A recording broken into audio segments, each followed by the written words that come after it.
Salut à tous, c'est l'Espanade et on se retrouve pour la troisième vidéo de l'acte 7, soit acte 7.3.3, la ligne qui donne des éclats 6. Alors, sur cette ligne, les bornes sont quand même assez complexes. Donc, premièrement, nous avons paradoxe buff. Donc, il faut savoir que dans l'acte 7, nous avons une borne qui est paradoxe. Donc, ça fait en sorte, il y a des effets différents selon les lignes, et il faut se dire que si on passe à 10 paradoxes, ben, comment expliquer ça clairement? On va prendre des dégâts équivalents à 200% de notre attaque modifiée. Sachant que chaque paradoxe sur nous réduit, je pense que c'est nos résistances. Oui, et que chaque paradoxe sur nous réduit nos résistances de 5%. Et cette borne-là, c'est la même pour tout l'acte 7. Donc on a un jeu avec les paradoxes sur cette ligne-ci, qui fait en sorte que chaque fois qu'on gagne un buff, on gagne également une charge de paradoxe. Ensuite, nous avons enchevêtrement quantique, qui fait en sorte que on endure moins 100% de précision de compétences défensives si on a moins de 3 paradoxes sur nous. Une autre borne également fait en sorte qu'on perd un paradoxe quand on parade l'adversaire. Donc en bref, dès qu'on gagne un paradoxe, dès qu'on gagne un buff, on gagne un paradoxe, et chaque fois qu'on fait une parade, on en perd un. Alors il y a brûlure entropique qui fait en sorte que le dernier coup du super pouvoir de l'attaquant brûle le pouvoir du défenseur de 15% de son pouvoir maximal pour chaque paradoxe sur l'attaquant. Donc ça va faire en sorte que à chaque fois qu'on utilise un super pouvoir, ça va drainer le pouvoir de l'attaquant. Et le pouvoir de l'attaquant qui va être drainé, ça va être en fonction de combien de paradoxes on a. Donc c'est 15% de son pouvoir maximal par paradoxe. Ce qui veut dire que, petit calcul rapide, 6 fois 15, ça fait 90. Donc ce qui veut dire que si on a 7 paradoxes, on draine 105% du pouvoir maximum de l'adversaire. Si on en a 3, 40%. C'est des mathématiques toutes simples. Et il y a une dernière borne sur cette ligne qui est rancœur. Donc rancœur, c'est tout simple, c'est quand on a un buff actif sur nous, l'ennemi va gagner 18% de son pouvoir, 18% de pouvoir par seconde. Donc voilà, on va jump directement dans le vif du sujet, donc dans le gameplay. Alors dans ma team, moi j'ai décidé de prendre Docteur Octopus, Mysterio, Sorcière Suprême. Magneto est là pour faire le boss, et Spidey Stark est uniquement là parce qu'il a une synergie avec Docteur Octopus et une avec Mysterio qui donne des dégâts, ce qui est toujours sympathique. Alors, je vais d'abord vous expliquer le gameplay de Sorcière Suprême. Alors dans l'idée avec Sorcière Suprême, ce que je vais vouloir faire, c'est monter à 3-4 paradoxes. Alors, pourquoi 3-4 paradoxes? Parce que du coup, quand je vais lancer un spé, sachant que je gagne mon spé passivement, normalement, je vais drainer totalement le pouvoir de l'adversaire. Donc il ne pourra juste pas gagner de pouvoir, il ne lancera pas de spé du combat. Alors pourquoi est-ce que Sorcière Suprême est une bonne option pour cette ligne? Alors tout simplement parce que, dû à son passif de régénération, elle peut se permettre de ne pas parade. Donc il ne faudra pas gérer les charges de paradoxe. Sachant que quand on dexte, on en gagne une, et quand on parade, on en perd une. Et que Sorcière Suprême peut se jouer largement sans utiliser dexte ni parade. Tout ce qu'il faut faire, c'est juste entretenir ses charges sur la maîtrise régénération, et on régénérera tous les dégâts que Namor et les autres combats que je ferai me feront dans le blocage. Deuxième avantage de Sorcière Suprême, donc déjà, elle ne devra pas trop s'ennuyer avec la borne paradoxe. Parfois, je vais dext l'attaque puissante de Namor un peu trop tard, donc je gagnerai un buff.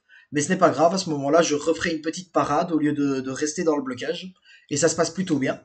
Et le deuxième avantage de Sorcière Suprême, c'est que dû à son gain de pouvoir passif, ça va me permettre de lancer un pouvoir quasiment à chaque contre-attaque.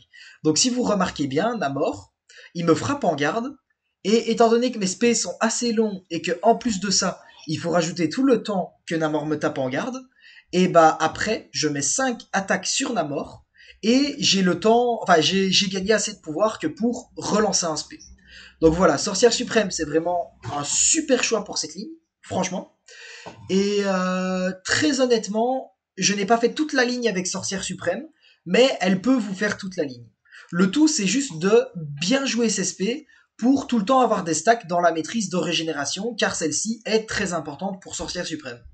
Donc on voit ici que j'avais perdu mes stacks de régénération, par exemple, et que j'ai effectué des attaques puissantes pour retourner dans ma maîtrise bouclier et pouvoir récupérer des stacks de ce style parce que c'est vraiment important. Donc niveau ralentissement et brise armure, on s'en fout très clairement sur ce fight.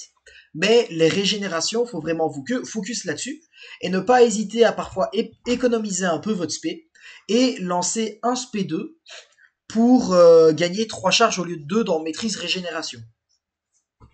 Alors une autre chose qui est tout à fait possible, c'est de lancer un spé 3 dans la maîtrise régénération pour ne plus avoir à y faire attention, mais il faut faire très attention à cela.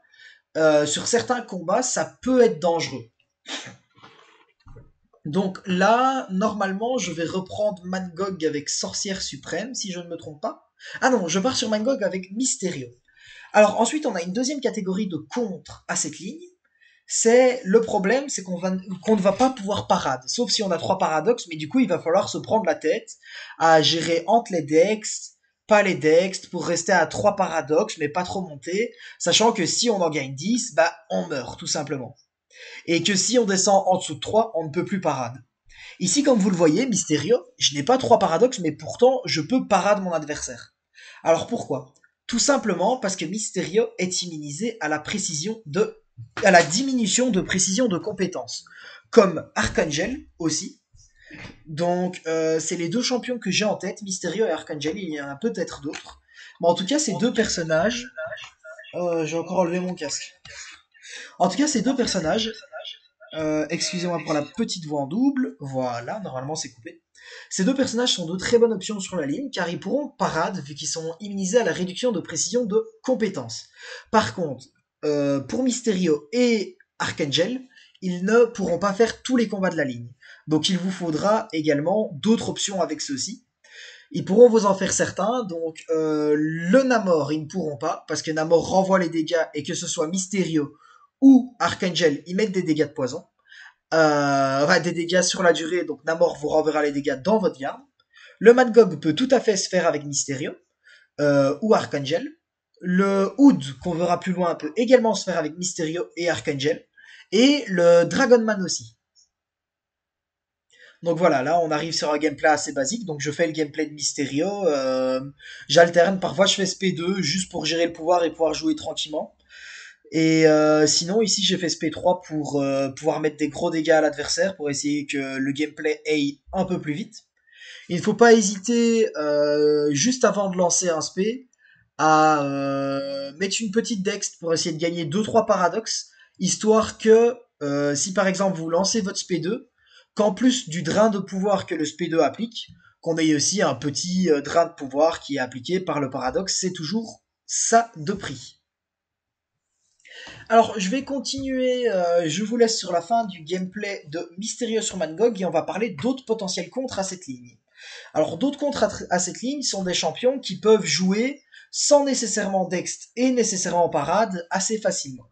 Donc, je pense particulièrement à Tigra, Ghost et Kitty Pryde. Tigra, peut-être pas, mais Ghost et Kitty Pryde doivent pouvoir bien passer sur cette ligne, car elles n'ont pas nécessairement besoin de parade ou de dext pour réussir leur gameplay.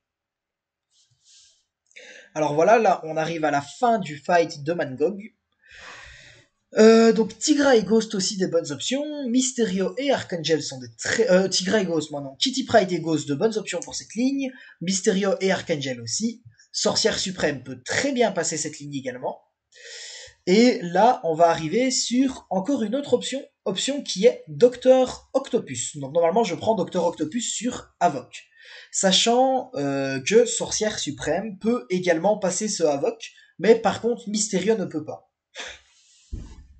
Donc Docteur Octopus, l'avantage de lui sur cette borne, c'est que le champion se joue très peu avec parade également que le champion contre très fortement la ligne rancœur.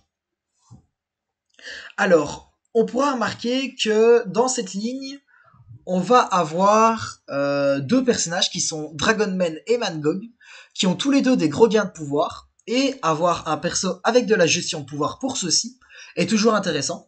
Je n'ai pas pris Dr Octopus pour Mangog car j'avais Mysterio, et Mysterio ne me servira pas beaucoup sur cette quête, donc je voulais quand même l'utiliser un peu. Mais Dr Octopus détruit totalement le Mangog et le Dragonman. Le deuxième avantage de Dr Octopus, c'est que ça a un contre naturel à Havok. Et le Havok, sur cette ligne, posera problème. Il vous faudra un contre pour. Donc dans les contre pour, comme j'ai dit, il peut y avoir Sorcière Suprême. Ça peut sembler bizarre, pourquoi est-ce que Sorcière Suprême contre Havok? Alors Sorcière Suprême ne contre pas Havok, mais dès que tu draines le pouvoir de Havok, il perd des charges plasma. Donc si vous limitez vos attaques et que vous mettez beaucoup de spé, bah, il prendra plus de drain de pouvoir que ce qu'il gagne de charge, et il ne lancera pas de spé, donc Sorcière Suprême peut tout à fait passer sur Havok. Je vous montrerai le gameplay qu'il faut utiliser avec Sorcière Suprême pour Havok, car celle-ci me fera également le Bishop, et c'est le même. Alors, Dr Octopus, excellent sur cette ligne, car, comme vous le voyez, je suis en train plutôt de laver le Havok. Il va lui infliger un debuff de bloc pouvoir, sachant que chaque fois que je mettrai une attaque sur la Havok, ça ne bloquera pas son pouvoir. Ça lui fera gagner le pouvoir qu'il doit gagner, puis ça lui drainera, et je gagnerai une partie de ce pouvoir. Alors qu'est-ce qui est avantageux là-dessus? C'est que étant donné que je lui fais gagner du pouvoir puis que je lui draine, à chaque fois ça lui enlèvera les charges de plasma. Sinon, de manière générale, Dr Octopus est très intéressant pour la ligne. Lui, il peut vous faire toute la ligne. Le fight de Bishop est un peu spécial, ou un peu dangereux, disons, car Dr Octopus, ce que vous allez vouloir faire, c'est monter en SP3 avec la catégorie drain de pouvoir de up, donc la catégorie jaune, puis infliger un gros drain de pouvoir sur l'adversaire, et après vous allez juste vouloir le refresh avec d'SP1. Le problème contre Bishop, c'est que vous allez risquer de vous prendre d'SP1 de Bishop avant de pouvoir placer votre SP3. Mais une fois le SP3 de mi, comme vous voyez, le fight est un peu long, mais très très safe, et ça se passe vraiment super bien. Donc voilà, pour vous donner une information, il est quand même vachement mieux d'avoir Dr Octopus éveillé, pour cette ligne, tout comme pour toutes les autres lignes.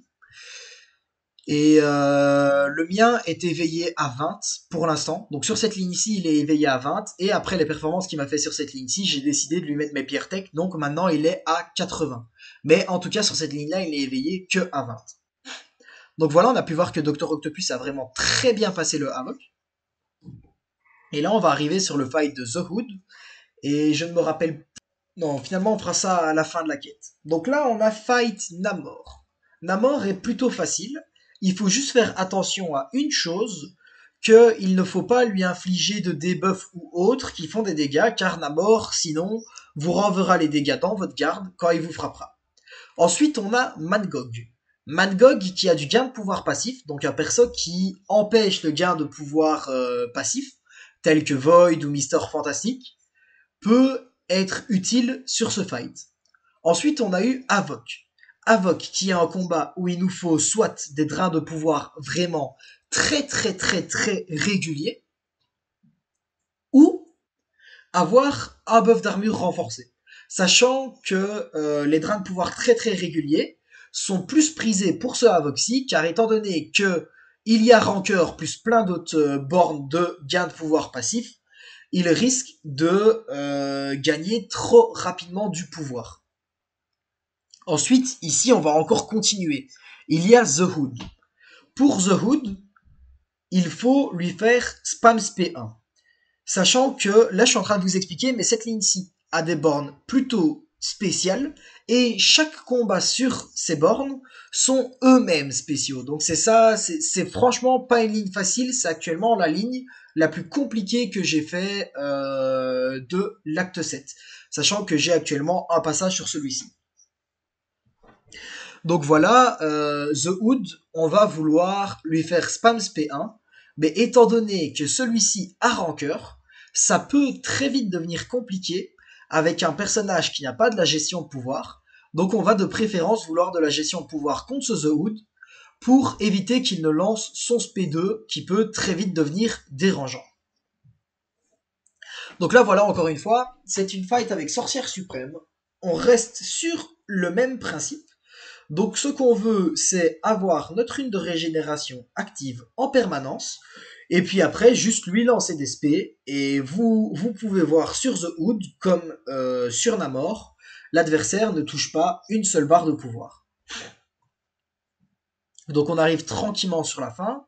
Vous pourrez remarquer que je n'hésite pas à lancer des SP2 avec ma sorcière suprême quand je suis dans la phase régénération pour être sûr que ma régénération durera jusqu'à ce que je retourne dans la forme dans la phase 2, donc dans la phase bouclier, celle du milieu.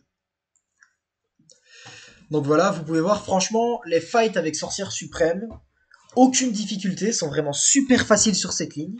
Et Sorcière Suprême peut vous faire toute la ligne sauf Dragonman, donc il ne faut pas hésiter à la prendre si vous l'avez. De même pour Docteur Octopus, Docteur Octopus peut vous faire toutes les fights. Sauf Bishop, bon il peut vous faire Bishop, mais il vaut mieux de préférence avoir un perso dédié pour. Donc voilà, Docteur Octopus aussi est un très bon choix pour cette ligne. Voilà, j'arrive à la fin de The Hood. Et maintenant, on va arriver sur Bishop. Alors, Bishop, on peut se dire, il est... allez, il est anti-dégâts d'énergie, en quelque sorte. Donc, qu'est-ce que je fous aller avec Sorcière Suprême sur Bishop? Eh bien, je vais vous l'expliquer pendant ce gameplay. Le problème de Bishop, c'est que ses SP, quand on lui inflige des dégâts d'énergie, vont très honnêtement nous défoncer avec toutes les prouesses. Sauf que là est la subtilité. Si Bishop ne lance pas de spé, bah c'est prouesse. Elles nous feront pas de dégâts.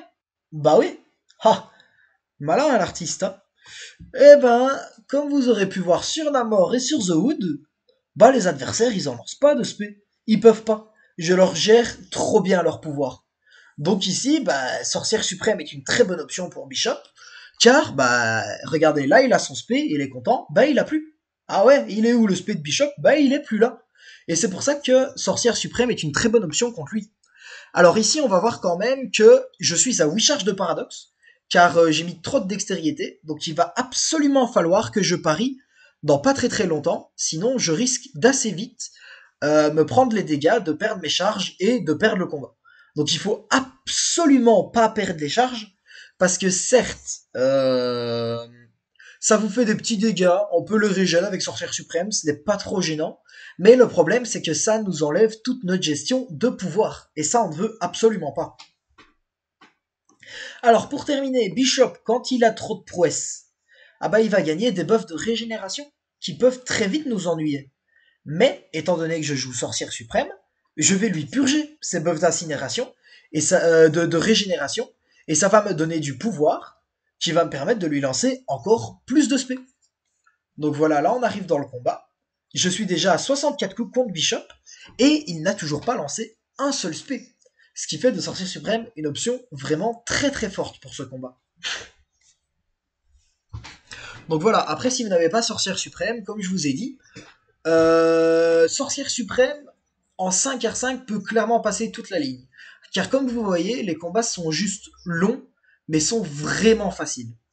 Pour Docteur Octopus, il peut passer la ligne en 5R5 aussi, mais les combats seront un peu plus compliqués, contrairement à Sorcière Suprême où c'est vraiment une balade de santé. Vraiment, tous les combats sont easy, faut juste faire attention à 2-3 petits trucs, mais franchement, MVP de la ligne, Sorcière Suprême de très très loin. Alors, si vous n'avez pas Sorcière Suprême, comme je disais, Docteur Octopus peut évidemment passer ce Bishop. Après, on a également Ghost, qui peut passer ce Bishop. Et on aura comme dernière option, normalement, Magic. Donc Magic, c'est dans l'idée de jouer comme avec Docteur Octopus. Donc en soi, Docteur Octopus, c'est Magic. Ils ont juste des kits un peu différents.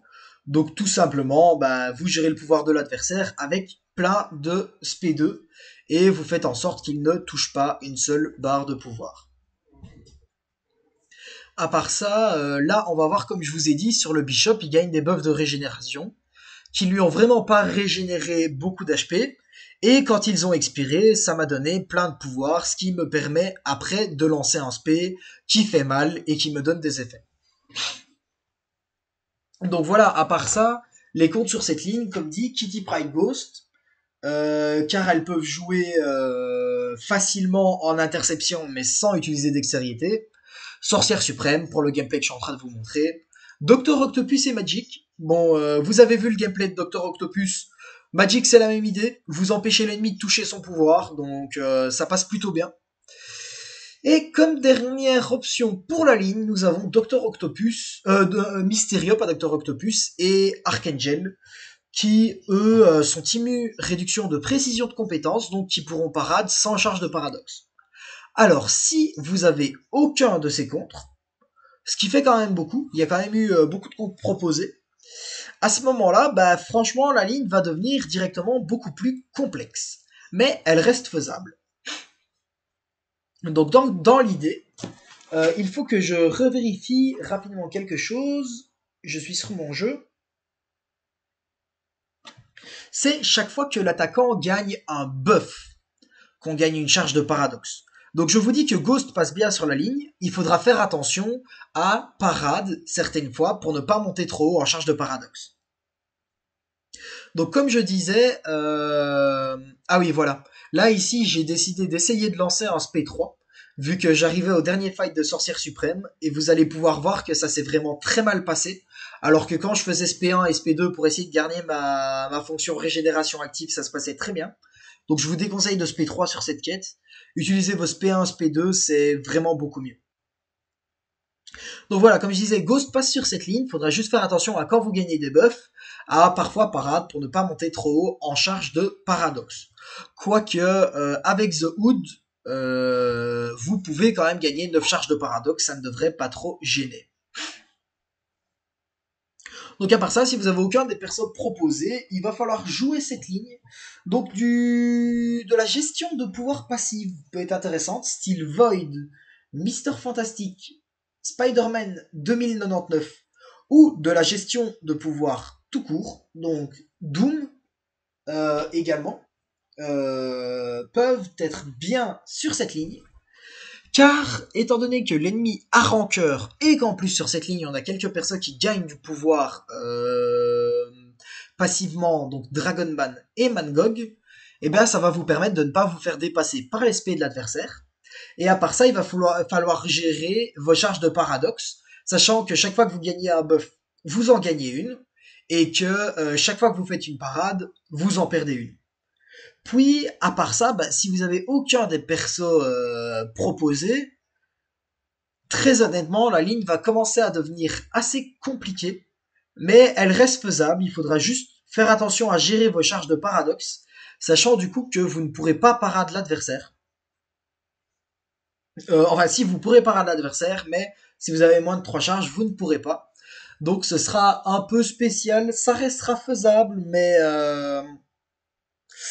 ça deviendra compliqué, bien que, comme dit, ça restera largement faisable si l'ennemi est coopératif, car Rancœur peut très vite vous faire mal. Donc là, j'arrive au dernier combat de la ligne, Dragonman.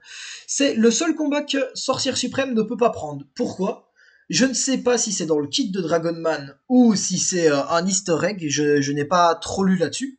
Mais en tout cas, quand vous activez votre rune de régénération, bah c'est pas une rune de régénération, c'est une rune de dégénération que vous activez. Du coup, oui, non, Sorcière Suprême ne passe clairement pas sur Dragonman, il va falloir faire avec d'autres champions. Donc en termes d'autres champions de base, je devais détruire le fight avec Docteur Octopus, sachant qu'avec le gain de pouvoir passif de Dragonman, j'allais vraiment l'exploser. J'ai fait des erreurs en début de partie, donc je me suis fait... Enfin, donc Dragonman m'a out, malheureusement, donc je me retrouve avec Mysterio dessus. En soi, le fight est pas très compliqué, donc ça reste du Mysterio, je peux parade sans utiliser de Dext. Je décide de jouer SP2 sur ce combat-ci, car de toute façon Dragonman est immunisé poison, donc les poisons de mon SP3 ne feront pas plus mal. Et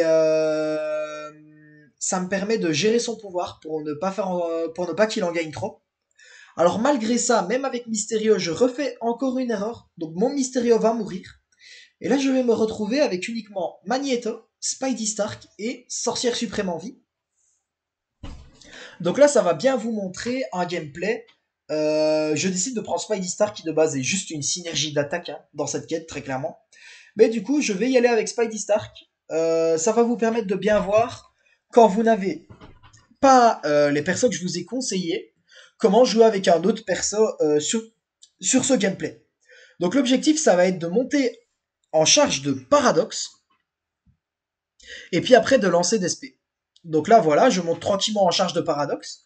J'en profite en même temps pour me prendre un SP1, voilà. Mais du coup, c'était surtout, j'en profite en même temps pour monter mes charges Stark.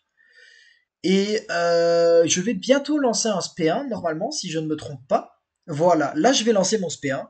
Et étant donné que j'ai des charges de Paradoxe, ça va lui infliger un drain de pouvoir, ce qui est toujours bon à prendre. Donc voilà, le petit fight contre Dragonman se passe plutôt bien avec Furtif aussi. Comme quoi, ça montre que la ligne, même si vous n'avez aucun des contres proposés, en adaptant son gameplay, c'est toujours largement faisable. Donc là, je vais juste devoir faire attention à quelque chose, et c'est à mes charges de paradoxe. Je suis actuellement à 7, et il ne faut absolument pas que je monte au-dessus de 10 charges de paradoxe, sinon je vais me prendre un gros burst de dégâts dans la tête, et il est préférable que non. Donc je vais mettre quelques parades avec mon Spider-Man pour justement perdre des charges de paradoxe et pouvoir redescendre dans des zones plus safe. Sachant qu'à partir du moment où vous avez 5 charges de paradoxe, la gestion de pouvoir est déjà tellement grosse que en avoir plus ne vous permettra pas nécessairement de gérer plus le pouvoir de l'adversaire. Donc voilà, j'arrive à la fin du fight avec Spidey. Au final, ça aura quand même été utile que je me rate avec Dr. Octopus et Mysterio, car ça m'aura quand même permis de vous montrer comment jouer avec un perso que je ne vous ai pas conseillé, donc avec tout autre perso sur cette ligne. Alors, Magneto, comme je vous ai dit, c'était pour le boss. Donc le boss que je vais prendre ici, c'est Spidey Stark. Vous allez voir, Magneto, ça se fait vraiment super rapidement sur ce boss. Donc je vais quand même décider de changer de personnage. Je pense... Oui, oui, j'enlève Spidey et je mets Nick Fury pour si jamais je me rate avec Magneto.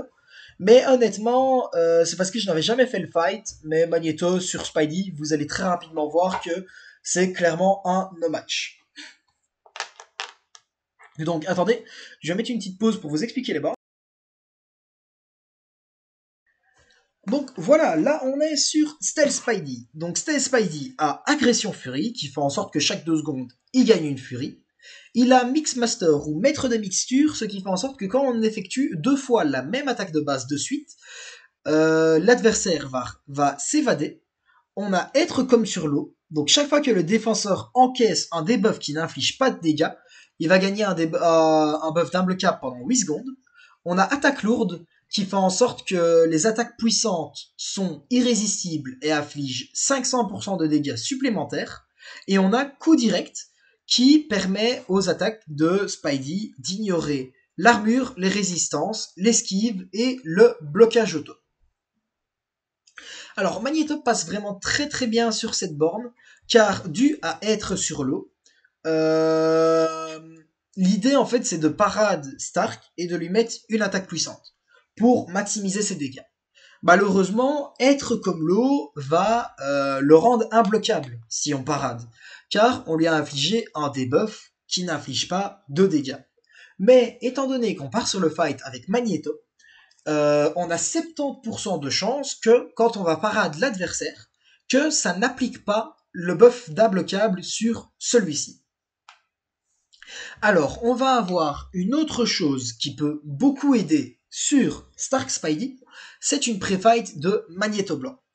Et en fait, sur cette ligne, le seul truc qui nous ennuie, c'est être comme l'eau.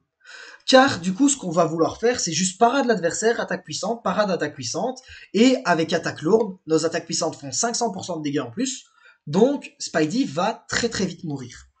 Malheureusement, avec être comme l'eau, on va parade attaque puissante, puis on va devoir attendre 8 secondes que le debuff d'imbloquable soit parti.